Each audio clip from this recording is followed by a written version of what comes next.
ॐ हरिः ॐ श्रीगुरुभ्यो नमः। हरिः ॐ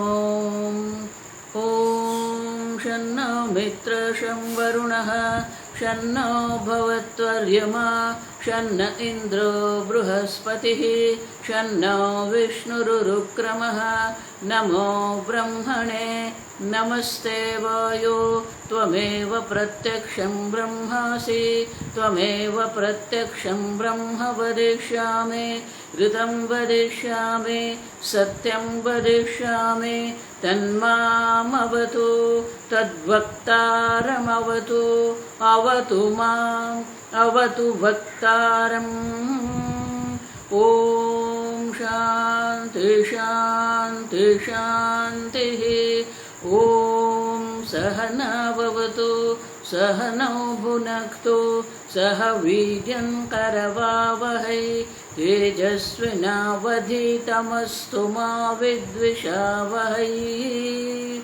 ॐ शान्ति शान्ति शान्तिः। सदाशिवसमारम्भां शङ्कराचार्यमध्यमाम् अस्मदाचार्यपर्यन्तां वन्दे गुरुपरम्पराम्।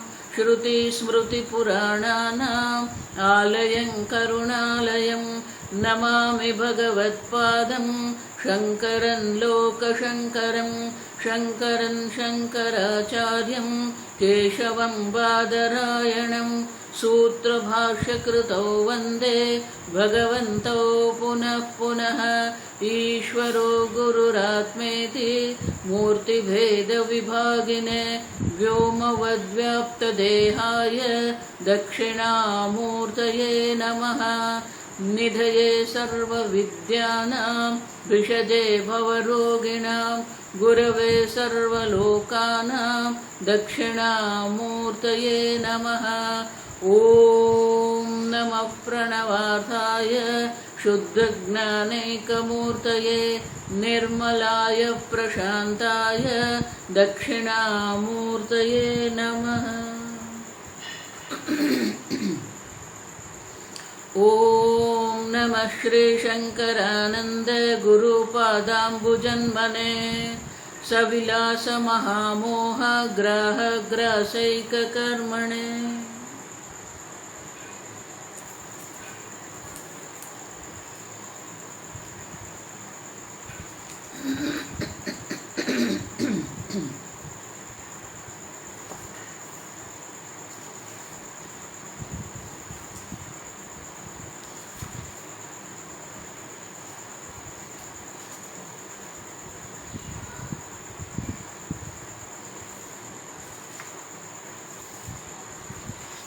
श्लोक नंबर 270 270।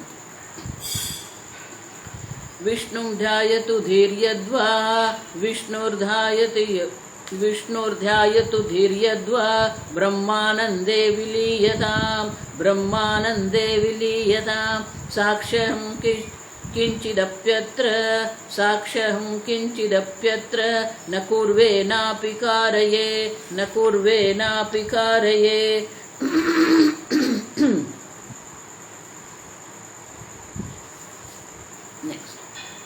एवं च कलह कुत्र संभवेत् कर्मिणो मम विभिन्न विषयत्वेन पूर्वापरसमुद्रवत्।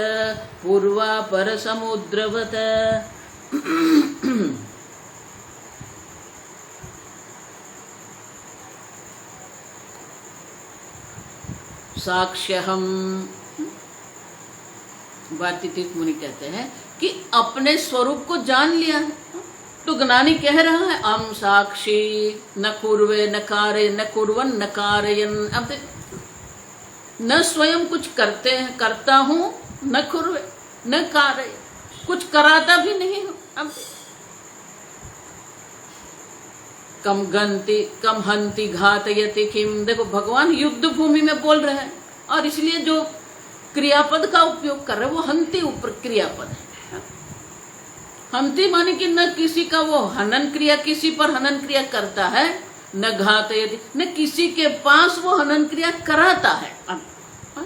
दो प्रकार के कर्तृत्व होते हैं, एक स्वयं कर्म करते हैं, दूसरा जो है उसको प्रेरक कर्ता कहते हैं। वो स्वयं कुछ नहीं करेंगे, किसी के पास वो करवाते हैं। हम देखो, और इसलिए कहते हैं कि ज्ञानी पुरुष यही कहेंगे, साक्षी अहम न कुर्वे न कारये, मैं साक्षी हूं, न मैं कोई कर्म करता हूं, न किसी के पास मैं कोई कर्म करवाता हूं। अब ये प्रेरक कर्तृत्व भी नहीं है मुझ में, कर्तृत्व भी नहीं है। और आगे कहते हैं एवं च कलह कुत्र, देखो ये कलह क्यों कर रहे हो आप, कर्म और ज्ञान का ये कलह क्यों है। जीवन मुक्ति अवस्था में जो कर्म हो रहे हैं कर्म, लेकिन कर्म से कोई विरोध नहीं है। आप समझो, संभवेत कर्मिणो ममा, जो कर्मनिष्ठ है कर्मिण, उनको मेरे साथ किसी भी प्रकार से कोई कलह वाद विवाद करने की आवश्यकता है ही नहीं, क्योंकि उनका जो क्षेत्र है मेरा जो क्षेत्र दोनों अलग है। विभिन्न विषयत्वेन, एक कर्म का विषय है, जहाँ कर्तृत्व है, कर्म फल है, सब है। ये ब्रह्म ज्ञान जो है, जीवन मुक्ति अवस्था जिसको हम कहते हैं, वहां कर्तृत्व है ही नहीं। अब समझो, न कर्तृत्व है, न कर्म है, न कर्म फल है, न कर्तृत्व न कर्माणि न कर्म फल संयोग। और इसलिए कहते हैं कि एक कर्तृत्व का क्षेत्र है, एक अकर्तृत्व का क्षेत्र है, दोनों का विषय ही अलग है। जो कर्मनिष्ठ है, जो अपने को कर्ता मान के चल रहे हैं, उनका जो विषय है, उनका जो क्षेत्र है, वो अलग क्षेत्र है। और जो अपने को अकर्ता अभोक्ता आत्मा मान के जो जीवन मुक्ति अवस्था जो है, प्रारब्ध कर्म का क्षय जो कर रहे हैं, उनके जो विषय है, वो क्षेत्र है, वो अलग है। विभिन्न विषयत्वेन पूर्वापर समुद्रवत, पूर्व अपर समुद्रवत, जिस प्रकार से पूर्व समुद्र है, पश्चिम समुद्र है, दोनों विरुद्ध है। अब देखो, भारत देश में हम देखते हैं, कलकत्ता का है, भुवनेश्वर का है, अब देखो पुरी का है, चेन्नई का है, वो पूर्व का समुद्र है। यहाँ हम गुजरात में देखते हैं, गुजरात है, महाराष्ट्र है, कर्नाटक है, केरला है, तो वो पश्चिम का समुद्र है। अब पूर्व का समुद्र है जहां हमें सूर्योदय का अनुभव होता है, पश्चिम का समुद्र है जहां हमें सूर्यास्त का अनुभव है, विरुद्ध है। आप समझ, पूर्व का जो समुद्र अलग है, पश्चिम का समुद्र वो अलग है। अब समझ, दिशा विरुद्ध है, एक पूर्व दिशा, दूसरी पश्चिम दिशा है। उसी प्रकार से जो कर्म का क्षेत्र है वो अलग है, कर्म के क्षेत्र में कर्तृत्व भी है, कर्म फल भी है, सब है। लेकिन यहां जो ब्रह्म ज्ञान हो गया है, जिसको अपने स्वरूप का ज्ञान हो गया, मुझे मेरे स्वरूप का ज्ञान हो गया, ये ज्ञानी कह रहे हैं। आप समझो, विलक्षण साक्षी चिन्मात्रो हम सदाशिव, आप भी कह सकते हो। आप समझो, आपकी निष्ठा कहाँ है, आपके कर्मों में निष्ठा है तो फिर कर्म फल भी है, जन्म है, मृत्यु है, बंधन है, सब है। लेकिन आपका स्वरूप में अगर निष्ठा हो गई, विलक्षण साक्षी, आपने समझ लिया मैं साक्षी हूं, विलक्षण हूं, चिन्ह मात्र चैतन्य स्वरूप निर्विकारी। तो निर्विकारी चैतन्य में कर्तृत्व संभव नहीं है, कर्म भी संभव नहीं है, कर्म फल भी संभव नहीं है। और इसलिए कहते हैं भिन्न विभिन्न विषयत्वेन पूर्वापूर्व समुद्रवत, कर्म दोनों के हो रहे हैं। देखो, पहले प्रकरण से मैं कह रही हूं, ज्ञानी कहो कि अज्ञानी कहो, दोनों में जो बाह्य दृष्टि से तो दोनों एक ही है, उपाधि की दृष्टि से कोई भेद नहीं है। आप समझना, उपाधि की दृष्टि से क्या भेद है, ऐसा मत मानना। ज्ञानी का शरीर जो होता है वो दिव्य होता है, ज्ञानी का शरीर भी पंच महाभूत का है और वो भी पंच महाभूत में ही विलीन होने वाला है। इदम शरीरम कौन्तेय क्षेत्रमिति अभिधीयते। आप सब तो उपाधि की दृष्टि से अगर देखते हैं, पश्यन श्रृण्वन स्पृशन जिग, देखो इसलिए भगवान बहुत स्पष्ट शब्दों में कहते हैं, जिस प्रकार से अज्ञानी जन जो है वो 5 ज्ञानेंद्रियों के द्वारा 5 विषय ग्रहण करते हैं, 5 कर्मेंद्रियों के द्वारा 5 प्रकार के कर्म करते हैं, उसी प्रकार से ज्ञानी भी वही कर रहे हैं। नैव कुर्वन् न कारयन्, जब कुर्वन् कहा न कुछ करते ही नहीं है आप सब, तो क्या क्या नहीं करते हैं, कुर्वन् शब्द है ना, और इसलिए कहते हैं पश्यन् शृण्वन् स्पृशन् जिघ्रन् अश्नन्, वर्तमान कृदंत है ये, पश्यन् देखते हुए भी, आप समझो, कर्म करते हुए भी कुर्वन्, पश्यन् शृण्वन् स्पृशन् जिघ्रन् अश्नन्, ये 5 ज्ञानेंद्रियों के द्वारा 5 प्रकार के विषय ग्रहण हो रहे हैं, लेकिन उनका ज्ञान क्या है? नैव किंचित करोमीति युक्तो मन्येत तत्त्वविद, जो तत्वविद है, जो जिसने अपने स्वरूप, तत्व माने अपना स्वरूप, आप समझो, जिसने अपने स्वरूप को जान लिया है, उनका निश्चय क्या है? नैव किंचित करोमीति, ये उनका निश्चय है, आप समझो, करते हुए भी पश्यन् न पश्यति, पश्यन् अपि न पश्यति, श्रृण्वन् अपि न शृणोति, सुनते हुए भी वो सुन नहीं रहे हैं, क्योंकि श्रोतृत्व नहीं है, दृष्टृत्व नहीं है, श्रोतृत्व नहीं है, आप समझो, तो निश्चय है एक ज्ञानी का। और इसलिए कहते हैं कि मेरा विषय जो है वो अकर्ता आत्मा का विषय है, कर्मिण, आप जो कर्म की चर्चा कर रहे हैं वो तो कर्तृत्व का क्षेत्र है, दोनों का क्षेत्र ही अलग है। पूर्व दिशा का जो समुद्र है, पश्चिम दिशा में जो समुद्र, दोनों अलग है। और इसीलिए ये कोई कलह की, कोई वाद विवाद की अपेक्षा नहीं है यहाँ पर, आप किसी भी प्रकार से कलह की आवश्यकता है ही नहीं। तो बोले कि आप कैसे कह रहे हो कि ये दोनों पूर्व और पश्चिम समुद्र के समान विरुद्ध, निर्बद्ध व पूर्वाग्धीषु निर्बद्ध, कर्मिणो न तु साक्षिणे, कर्मिणो न तु साक्षिणे, ज्ञानिनः साक्ष्यलेपत्वे, ज्ञानिनः साक्ष्यलेपत्वे, निर्बंधो नेतरत्र ही, निर्बंधो नेतरत्र ही।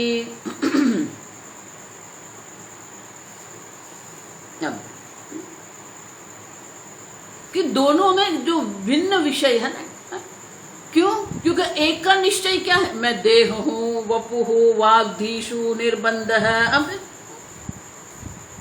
वपु हूं मानी स्थूल शरीर है, वाणी कर्म है, वाणी मानी कर्म, आप समझो, वाणी कर्मेंद्रिय है, वो कर्म है। धी बुद्धि सूक्ष्म शरीर है, निर्बंध है, कर्मनिष्ठ जो है, जो अपने को कर्ता मान रहे हैं, उनका बंधन कहां पर है? उनका निश्चय कहां है? निर्बंध। निर्बंध मान के उनका निश्चय क्या है? मैं देह हूं, मैं वक्ता हूं, मैं श्रोता हूं, वाणी में, बुद्धि में, देह में अहम बुद्धि करके वो बैठे हैं। न साक्षिणः, अब देखो, जो अपने को साक्षी मान रहे हैं वो लोग कभी भी इसमें निश्चय नहीं उनका कि मैं देह हूं। ज्ञानिनः साक्षिणः, जो ज्ञानी पुरुष है उनके लिए तो मैं साक्षी हूं। साक्षी अलेपत्वे, अलेपत्व, किसी भी प्रकार से देह के द्वारा कितने भी कर्म होते रहे उनसे मैं लेपायमान नहीं होता हूं, मैं असंग साक्षी हूं। निर्बंध न इतरत्र है, अब देखो, निर्बंध न इतरत्र है। अब अन्य के प्रकार, इतरत्र माने कि जिस प्रकार से जो अज्ञानी जन है, जिन्हें देहात्म बुद्धि करके जो बैठे हैं, उनका जो निश्चय है वो अलग प्रकार का निश्चय है। और जो ज्ञानी है, जिसने अपने साक्षी स्वरूप को जान लिया है, उनका जो निश्चय है वो अलग प्रकार का निश्चय है। तो दोनों का क्षेत्र ही अलग है। एक देहात्म बुद्धि से कर्म कर रहे हैं, एक में देहात्म बुद्धि है ही नहीं। तो जो देहात्म बुद्धि से कर्म कर रहे हैं उनके लिए बंधन है, उनके लिए जन्म मरण है। और जिसने देहात्म बुद्धि जिसमें रही नहीं है, देह में अहम बुद्धि नहीं है। देखो, इसलिए मैं कह रही हूं, इतना तो आप निश्चय कर लो, मैं देह नहीं हूं। एक दृढ़ निश्चय कर लो, मैं देह नहीं। अब आप देह नहीं है तो न तो व्याधि आपकी है, न जन्म आपका है, न मृत्यु आपकी है। आप समझो, अजो नित्य शाश्वतोयम पुराणः न हन्यते हन्यमाने शरीरे। ये शरीर के हत्या होने पर भी आपकी हत्या नहीं होती। आप समझो, निश्चय आपका है। आप समझो, आप निश्चय कर लो, मैं देह नहीं हूं। नवद्वारे पूरे देही। आप देखो, ये नवद्वार वाली ये नगरी है। ये नगरी जो है, ये नगरी में पूरी में आप रह रहे हो, आप रहते हो यहां पर। नवद्वारे पूरे देही नैव कुर्वन्न कार्य। लेकिन आप कोई कर्म न तो आप कर रहे हैं, न आप किसी के पास कोई कर्म करवा रहे हैं। नवद्वारे पूरे देही।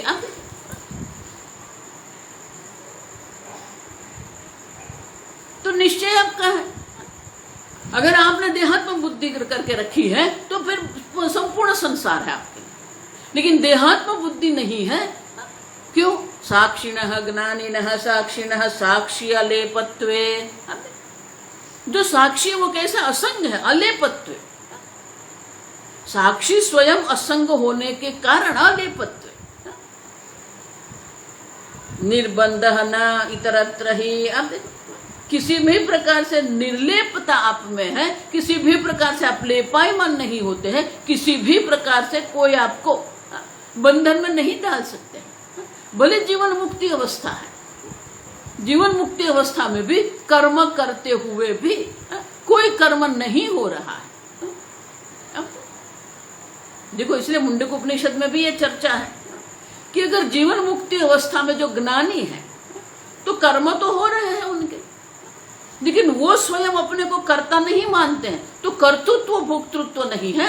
तो कर्म के द्वारा, कर्म का जो सिद्धांत है वो तो सिद्धांत रहेगा।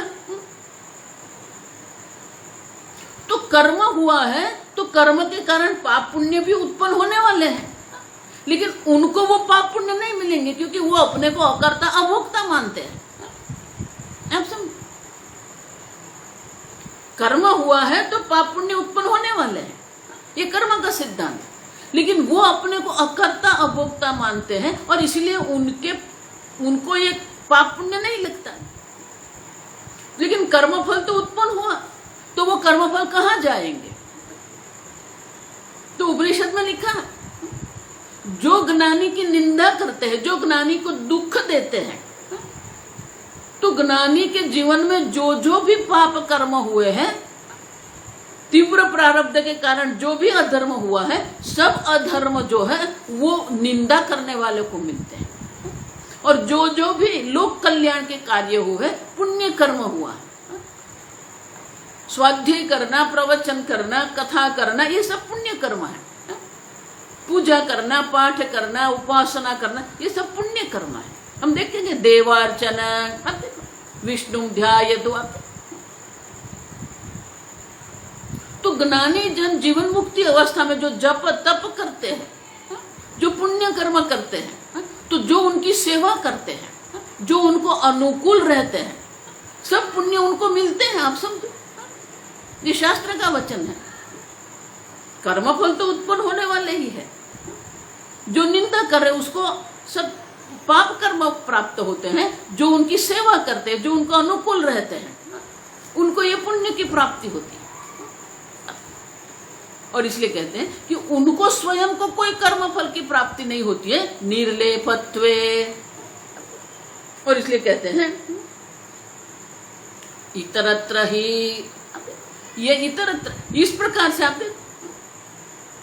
इस प्रकार से यहां कोई भिन्नता है, इतरत्र अलग है, भिन्न है। आप देखो ये भिन्नता हमें समझनी है। एक में कर्तृत्व है, एक में कर्तृत्व नहीं है। एक गुणातीत है, तीन गुणों से जो ऊपर उठ गया है, एक गुण में रहने वाले हैं। अब पहले ही अध्याय, दूसरे अध्याय से ही भगवान ये कह रहे हैं, त्रैगुण्य विषया वेदा निस्त्रैगुण्यो भवार्जुन। अब देखो ये कर्म की जो चर्चा है, ये वेद में जितने भी विधान है, त्रैगुण्य विषया वेदा, वेद के जो विषय है ये तीन गुण ही उनके विषय, सत्व, अब सत्व रज और तम, ये तीन ही उनके गुण है, ये तीन गुण के ही चर्चा है वहां।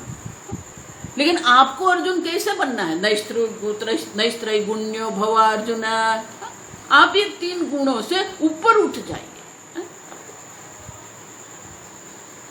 देखो इसलिए मैं कहती हूं, हाँ हमारा जीवन सात्विक होना चाहिए, हमारे कर्म सात्विक होना चाहिए, हमारा ज्ञान सात्विक होना चाहिए। हम भगवान 16 अध्याय में, 17 अध्याय में, 18 अध्याय में सब चर्चा करते हैं। तीन प्रकार के ज्ञान होते हैं, तीन प्रकार की बुद्धि होती है, तीन प्रकार के यज्ञ होते हैं। हमें जो हमारी जीवन शैली जो है वो सात्विक होनी चाहिए, हमारे कर्म सात्विक होने जाए, हमारा कर्तृत्व सात्विक होना चाहिए, हमारे यज्ञ दान तपह सात्विक होना चाहिए, हमारी श्रद्धा भी सात्विक होनी चाहिए। आप सब ये जीवन शैली है, लेकिन उसमें पड़े रहना नहीं है, उसकी चर्चा नहीं है। आजकल ये जो योग वाले हैं ना, या आयुर्वेद और योग, आप समझो वो इतनी ये चर्चा करते हैं, वो सात्विक सात्विक करके अपना दिमाग बिगाड़ के रखा है उन लोगों। हमारा भोजन भी सात्विक होना चाहिए। अरे ठीक है, वो हमारे जीवन का लक्ष्य नहीं है। हमारे जीवन का लक्ष्य है तत्व ज्ञान, ब्रह्म ज्ञान। तो तीन गुणों से भी हमें ऊपर उठना है, नैस्त्रैगुण्यो भव। तो कर्म जो है वहां सात्विक, सत्व, रज और तम, ये तीन गुण है। और तत्व ज्ञान क्या है, गुणातीत। अब नान्यभ्य गुणेभ्यश्च, आप देखो किसी भी गुण से वो कभी भी आसक्त नहीं करता, क्योंकि गुण जो है वो माया के कार्य है। हम देख के गए, माया जो है दो त्रिगुणात्मिका माया है, तो माया जो है, माया के कारण ये तीन गुण हम देख रहे हैं, त्रिगुणात्मिका माया है। तो तीन गुण जो है वो भी माया के क्षेत्र में, ब्रह्म के क्षेत्र में नहीं है। तो गुण की इतनी चर्चा करने की आवश्यकता नहीं है। और एक बात समझ लो, जो ये सात्विक सात्विक करते रहते हैं, उनको एक ही प्रश्न पूछना है कि रात को सो जाते हो कि जागते हो? बोले नहीं नहीं, मैं तो आराम से 7 घंटा सोता हूं। तो 7 घंटा क्या है, सत्व है या तम है? अब निद्रा तमस आलस्य, अब देखो निद्रा तमस है। अब देखो, लेकिन आवश्यक है आपके जीवन के लिए, आपके मन के लिए, आपकी बुद्धि के लिए, आपके शरीर के लिए। 7 घंटे आप सोते हो तो 7 घंटे का तमस भी आपके जीवन के लिए आवश्यक है। अंधेरा जिसको हम कहते हैं, तमस, अंधकार जिसको कहते हैं, वो भी हमारा जीवन है। अंधकार भी जीवन है, प्रकाश भी जीवन है। जीवन जीने के लिए जितना प्रकाश आवश्यक है, उतना ही अंधकार आवश्यक है। अब देखो, ये पर्यावरण की जो चर्चा हो रही है, प्रदूषण की जो चर्चा हो रही है, प्रकाश भी प्रदूषण है, आप समझो। ध्वनि भी प्रदूषण है, भारत के लोगों को ये कुछ समझ में नहीं है, आना आराम से आवाज करते रहते हैं, इतने जोर जोर से वो आजकल ये जो बड़ी बड़ी जो कंपनी है ना, उन्होंने इतने बड़े बड़े वो विशेष प्रकार के क्या बोलते हैं माइक्रोफोन लगाए, माइक्रोफोन नहीं, साउंड सिस्टम। अब नई नई साउंड सिस्टम लेके आते हैं और फिर इतने जोर से वो बजाते हैं। आसपास वाले को सुनना है नहीं सुनना है, वो सो रहे हैं, वो कोई ध्यान कर रहा है, कोई पूजा कर रहा है, कोई पढ़ रहा है, कुछ नहीं, चलाओ। ध्वनि भी प्रदूषण है, प्रकाश भी प्रदूषण है, तो अंधकार भी हमारे जीवन के लिए आवश्यक है। उसी प्रकार से निद्रा भी आवश्यक है। पुष्टि मार्ग वाले जो है ना, वो बहुत सुंदर कहते हैं, वो भगवान को प्रार्थना करते हैं कि भगवान मैं ठीक से सो जाऊं, मेरी निद्रा ठीक हो। क्यों? क्योंकि अगर निद्रा ठीक होगी तो प्रातः काल जब मैं उठता हूं, जागता हूं, तो मेरा मन बिल्कुल शांत होता है, सात्विक होता है, और वो शांत और प्रसन्न मन से, स्वस्थ मन से मैं आपकी पूजा कर सकता हूं। अब देखो, तो ये एक गुण को पकड़ के नहीं बैठना है हमें। नैस्त्रिगुण्यो भवात्, जीवन जीने के लिए प्रवृत्ति भी आवश्यक है, जीवन जीने के लिए सत्व भी आवश्यक है, जीवन जीने के लिए निद्रा भी आवश्यक है। तीनों गुण हैं, फिर एक को पकड़ के क्यों बैठते हो आप? स्वामी जी एक्सट्रीमिस्ट कहते हैं अंग्रेजी में, अतिशयोक्ति करते हैं हम लोग। ये आसन करने वाले इतनी अतिशयोक्ति करते हैं, प्राणायाम करने, वो हर एक बात में अतिशयोक्ति नहीं करनी है।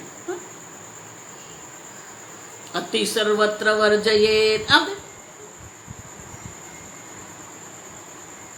क्योंकि हमें जो प्राप्त करना है वो क्या है? गुणातीत है। आत्मा में न सत्व, देख के गए हम लोग आगे कि आत्मा में न सत्व गुण है, न रजो गुण है, न तमो गुण है। अनादित्वाद निर्गुणत्वाद। अब देखो, आत्मा तो निर्गुण निराकार है। अब सब एक विषय को पकड़ के हम ऐसे उनके ऊपर समर्पित हो जाते हैं, फिर उनको ही हम जीवन मान लेते हैं और उसी को करते रहते हैं हम लोग, बाकी सब छूट जाता है। योग भी आवश्यक है, प्राणायाम भी आवश्यक है, लेकिन उनकी एक मर्यादा है। मेरे पास इतने दृष्टांत हैं कि जो मानते थे ना नेचुरोपैथी, ये नैसर्गिक चिकित्सा जो करते हैं ना, ये आयुर्वेद वाले हैं, ये योगासन वाले हैं, वो ऐसे ही मानते यही जीवन है। ये जीवन नहीं है, ये साधन है। लेकिन वही लोग जो है 17-75 वर्ष के सब हो गए, ये न उनका नेचुरोपैथी उनको काम आया, न उनका योगासन उनको काम आया, न प्राणायाम उनको काम आया। ये शरीर जो है ना, इस शरीर जब ठीक हो, हमारा जो है, हमारा जो मन है, वो मन भी दुर्बल होता है। जितने जितना शरीर आपका दुर्बल हो जाएगा, उतना आपका मन दुर्बल हो जाएगा। और इसीलिए ये भक्ति आवश्यक है। आपके मन को अगर आपको स्थिर रखना है, शांत रखना है, तो ईश्वर के समर्पण जो है ना, इसलिए भगवान कहते हैं मन मना भव मद भक्त मद्याजी माम नमस्कुरु।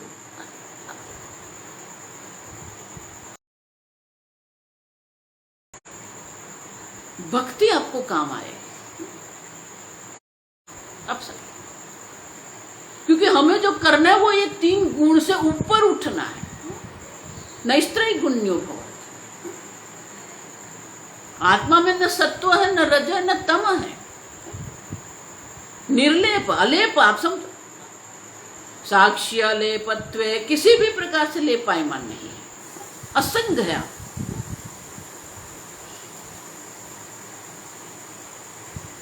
लेकिन जो दूसरे हैं उनका निश्चय अलग, इतरत्र अलग प्रकार का नहीं, भिन्न प्रकार का उनका है। उनका निश्चय में देह हूं,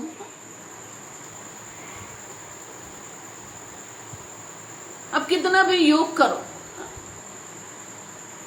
लेकिन ये शरीर ही जब आपको अनुकूल नहीं रहेगा, क्या करेंगे आप?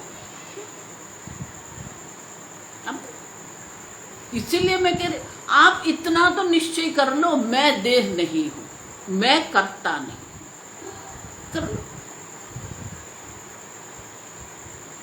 आप सब। और इसलिए कहते हैं कि ये क्षेत्र ही अलग है, एक कर्तृत्व का क्षेत्र है जहां देहात्म बुद्धि है। वपुहु वाग्दीशु, आप देखो जो कर्मनिष्ठ है उनकी जो निष्ठा है वो कहां पर है?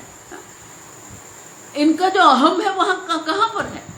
आपने आपका अहम कहां रखा है? महाराज श्री हमेशा कहते थे, अगर आपने आपका अहम देह में रखा है, फिर आप कितना भी ध्यान करो, आप देखो ये अल्पता की निवृत्ति नहीं होगी, पूर्णता का ज्ञान आपको नहीं होगा, क्योंकि आपने अपना देह, आपका अहम जो है वो देह में रखा है। आपका अहम कहां पर है? धन में अहम है, बुद्धि में अहम है, ज्ञान में अहम है। अब सब आएगा ये सवाल आगे के प्रकरण में, ये सब कि हम कहां अहम रख के बात कर रहे हैं।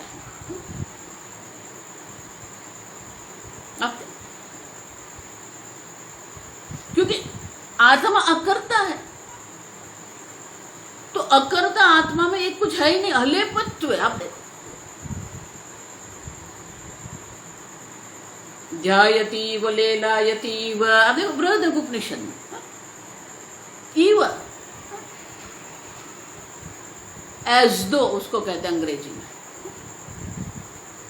गुजराती में जाने के गुजराती कहते हैं, एज दो। मन ध्यान कर रहा है, ध्यायति व, ध्यान करना ये आत्मा का गुण नहीं है, वो तो मन का है। लेलायति व, विक्षिप्त भी होना वो मन के, हम देख के गए, जो विक्षिप्त होता है वो मन है, जो ध्यान कर रहा है वो भी मन है, जो शांत हो गया वो भी मन है। शांत वृत्ति कहते हैं, ध्यान वृत्ति कहते हैं, वो मन की अवस्था है। ध्यायति व लेलायति व, आप उससे भी पर है, और इसलिए कहते हैं ये भिन्न विषय है। 3 प्रकार के कर्म होते हैं ना, मात्र शारीरिक कर्म नहीं, कायिक कर्म की हम नहीं बात कर रहे। कर्मिणा मानी जो कर्म कर रहे हैं, तो मात्र शारीरिक कर्म की बात ही नहीं, वाणी से भी हम कर्म करते हैं ना। वपुहु, अब देखो शरीर से कर्म करते हैं, वाणी से भी जो बोलना है वो कर्म है। दीहि धीशु, अब देखो बुद्धि के द्वारा आप ध्यान करते हो, मानस कर्म है वो। तो या तो आप शारीरिक कर्म कर रहे हैं, या आप वाणी से कर्म कर रहे हैं, वाचिक कर्म जिसको कहते हैं। बुद्धिशु, आप देखो बुद्धि में अहम बुद्धि करके आप मानसिक कर्म कर रहे हैं, लेकिन वो क्षेत्र तो कर्म का है ना, कर्तृत्व का क्षेत्र है। लेकिन इतरत्र अलग है, आप देखो अन्य है। न देह में अहम बुद्धि है, न वाणी में अहम बुद्धि है, न बुद्धि में अहम बुद्धि है। कौन ध्यान करता है? आत्मा ध्यान करता है क्या? ध्यान करना भी मन की अवस्था है। ध्यायति इव लेलायति इव, आप देखो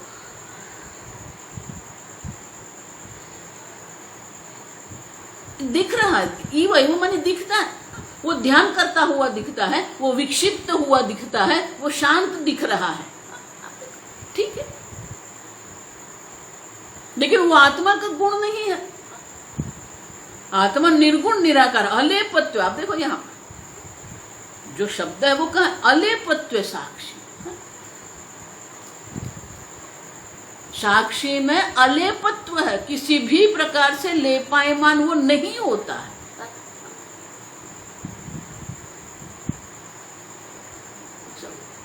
और इसलिए कहते हैं कि ये पूर्व दिशा का समुद्र और पश्चिम दिशा का समुद्र के समान बिल्कुल विरुद्ध है। ध्यान भी मानस कर्म है, ये बोल रहे हैं वो वाचिक कर्म है। पूजा करते हैं, रसोई बनाते हैं, चलते हैं, योगासन करते हैं, ये शारीरिक कायिक कर्म है।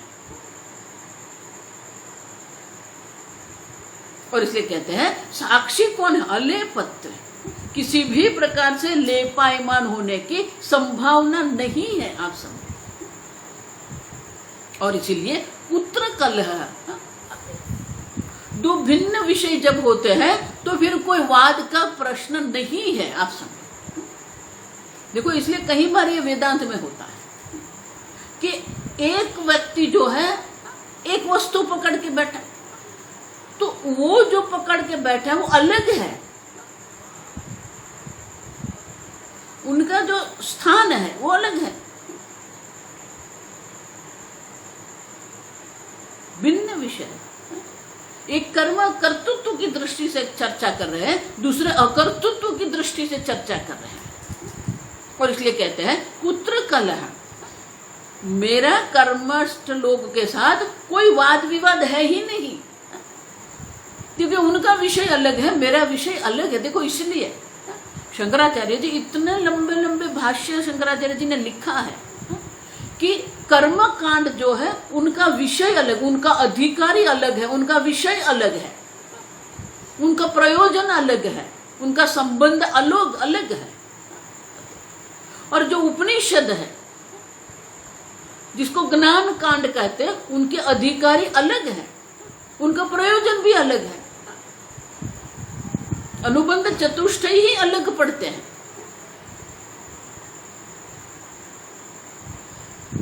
तो वो दोनों में फिर कलह करने की आवश्यकता ही नहीं है, आप सब। और इसलिए कहते हैं इस प्रकार से निर्लेपत्व, निर्लेपपना, निर्लेपपना है साक्षी में, और इसके कारण कोई कर्तृत्व भी नहीं है, कोई कर्मफल भी नहीं। और इसीलिए ये विरोध करना जो है, ये कलह करना आवश्यक नहीं है। आगे एवं चान्योन्य वृत्तांत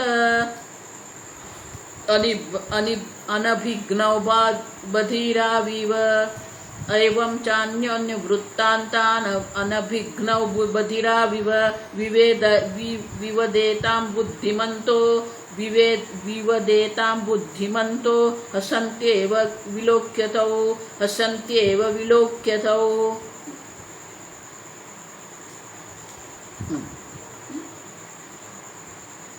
एवं च अन्य अन्य वृत्तांत अनभिघ्नौ, वृत्तांत माने पक्ष, अन्य अन्य परस्पर के जो पक्ष जो है अनभिघ्नौ, बिल्कुल वो जानते ही नहीं है। एक कर्म का पक्ष है, एक कर्तृत्व का पक्ष है, एक अकर्तृत्व का पक्ष है, लेकिन वो ठीक से अनभिघ्न, अभिघ्न माने ठीक से पूर्णतः जानते हैं, अनभिघ्न माने कि वो पूर्णतः समझते नहीं है, बोध नहीं है उनको ठीक से। और इसलिए कहते हैं बधिरा विवदेताम, दोनों एक दूसरे का पक्ष को सुनने को ही तैयार नहीं है, अपनी अपनी चलाते रहते हैं। कर्म वाले अपनी चलाते रहते हैं, ज्ञान वाले जो अपूर्ण ज्ञान वाले हैं, इसलिए मांडव्य के उपनिषद कारिका में कहते हैं तैहि अयम न विरुध्यते। अब वेदांत को किसी के साथ किसी भी प्रकार से कोई विरोध नहीं है, आप समझो ठीक से।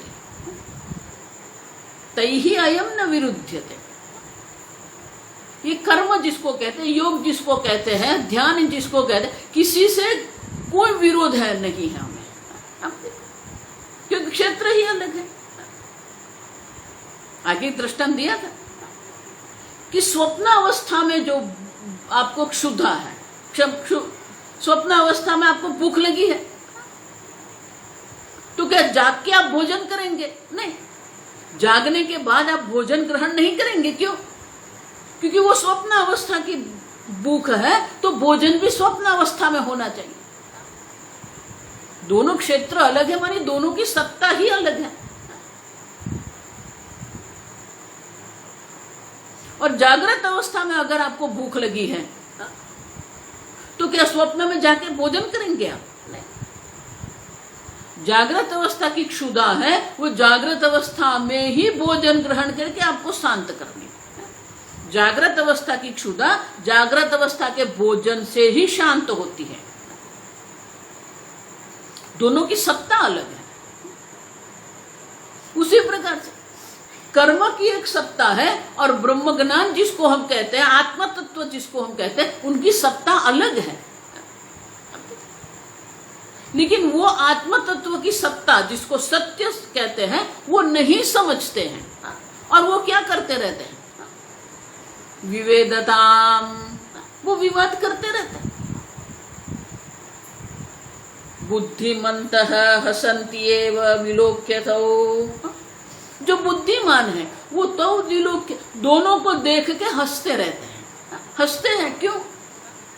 क्योंकि विवाद का कोई प्रश्न नहीं है, विवाद के लिए उनके पास कोई विषय नहीं, फिर भी दोनों विवाद कर रहे हैं। आप देखो, दोनों एक दूसरे को सुनने को ही तैयार नहीं है।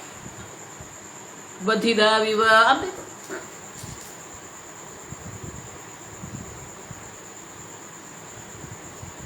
अब हम देखेंगे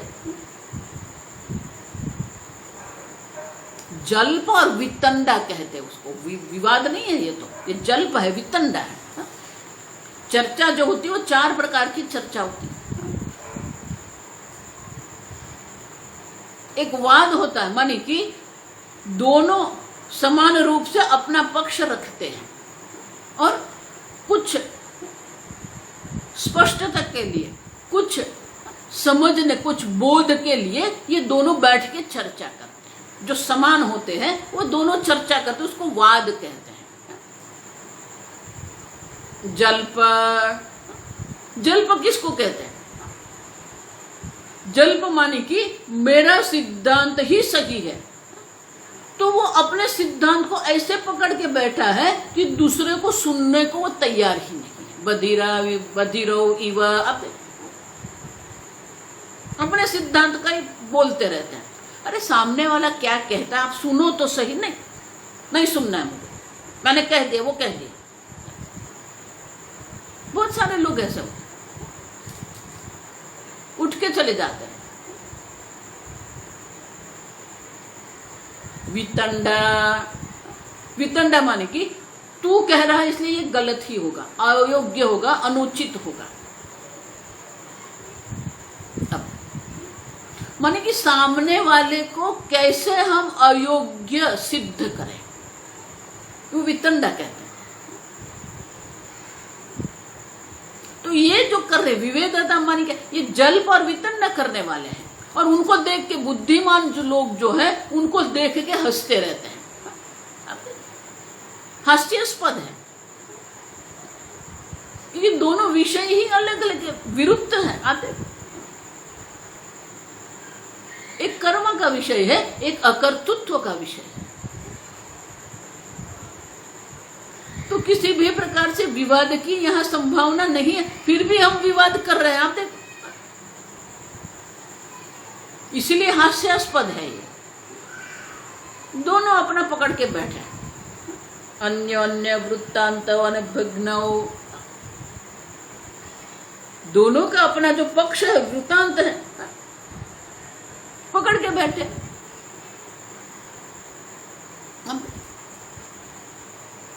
दोनों की सत्ता ही अलग है।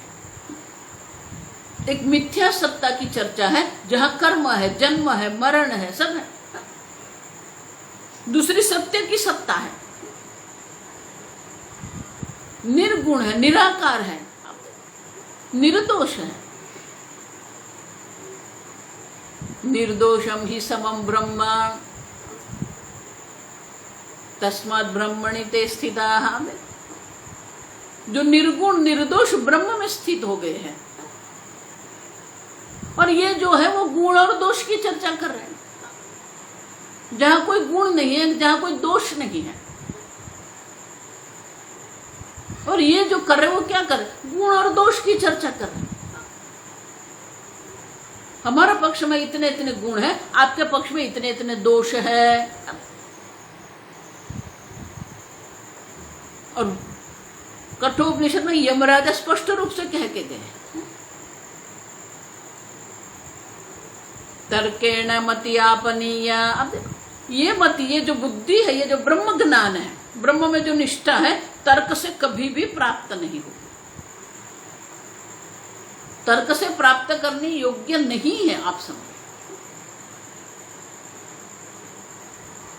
तर्क आवश्यक है समझने के लिए, बोध के लिए, योग्य बोध के लिए तर्क आवश्यक है। लेकिन तर्क से आपको ब्रह्म ज्ञान हो जाएगा, ये संभव नहीं, क्योंकि अज्ञान की जब तक निवृत्ति नहीं होती है, तब तक ब्रह्म ज्ञान नहीं होता है, तब तक मोक्ष भी नहीं है। और इसलिए ये तर्क करने वाले जो है ना, गुण दोष का चिंतन करते रहते। लेकिन हम जिसकी चर्चा कर रहे हैं वो गुण दोष से ऊपर है, गुणातीत है।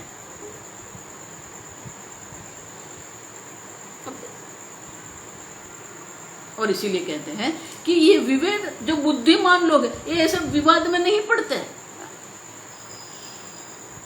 तैहि अयम न विरुद्ध, हमें किसी से कोई विरोध नहीं, क्योंकि विरोध करेंगे तो द्वैत हो जाएगा। आप समझो, हम एक अद्वितीय तत्व की चर्चा कर रहे हैं, एक अद्वितीय चैतन्य की चर्चा कर रहे हैं, फिर अगर आप विरोध करेंगे तो फिर दो हो जाएगा, द्वैत हो जाएगा। और इसलिए कहते हैं कि ये विवाद जो कर रहे हैं वो गुण की दृष्टि से कर रहे हैं। त्रिगुणात्मिका माया के अंतर्गत बैठ के सब ये विवाद कर रहे हैं। और जो बुद्धिमान लोग जो हैं वो उनको देख के हंसते रहते हैं। स्वामी जी कहते हैं यू एंजॉय, आप उसको देख के आनंद लो, करने दो। लेकिन हमें उसमें पढ़ने की आवश्यकता नहीं है। और इसीलिए आगे के श्लोक में कहेंगे, हम कल देखेंगे, 2 श्लोक है, आज 2 श्लोक नहीं हो सकते, एक ही हो सकता। 2 श्लोक में कहेंगे कि कर्म और ज्ञान, कर्म कांड और ज्ञान कांड जो है, दोनों जो अलग है, दोनों का अनुबंध भी अलग है, दोनों का प्रयोजन बिल्कुल अलग है। और इसीलिए ये स्पष्टता हमारी बुद्धि में होनी चाहिए। एक प्रवृत्ति है कर्म है, एक निवृत्ति है ज्ञान है। आप समझो, और इसीलिए ये दोनों जो विरुद्ध है, उनमें विवाद करने की कोई आवश्यकता नहीं है। आगे हम कल देखेंगे।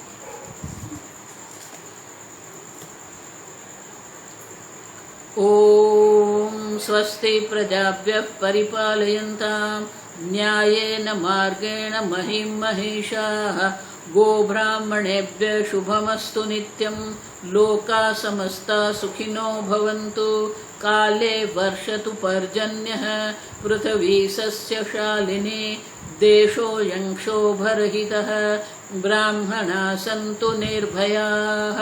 ओम सर्वेषां स्वस्तिर्भवतु, सर्वेषां शान्तिर्भवतु, सर्वेषां पूर्णं भवतु, सर्वेषां मङ्गलं भवतु, सर्वे भवन्तु सुखिनः, सर्वे सन्तु निरामयाः, सर्वे भद्राणि पश्यन्तु, मा कश्चित् दुःखभाग् भवेत्। असतो मा सद्गमय, तमसो मा ज्योतिर्गमय, मृत्योर्मा अमृतंगमय। ओम पूर्णमदः पूर्णमिदं पूर्णात् पूर्णमुदच्यते पूर्णस्य पूर्णमादाय पूर्णमेवावशिष्यते। ओम शांति शांति शांति। हरिः ओम। श्री गुरुभ्यो नमः। हरिः ओम।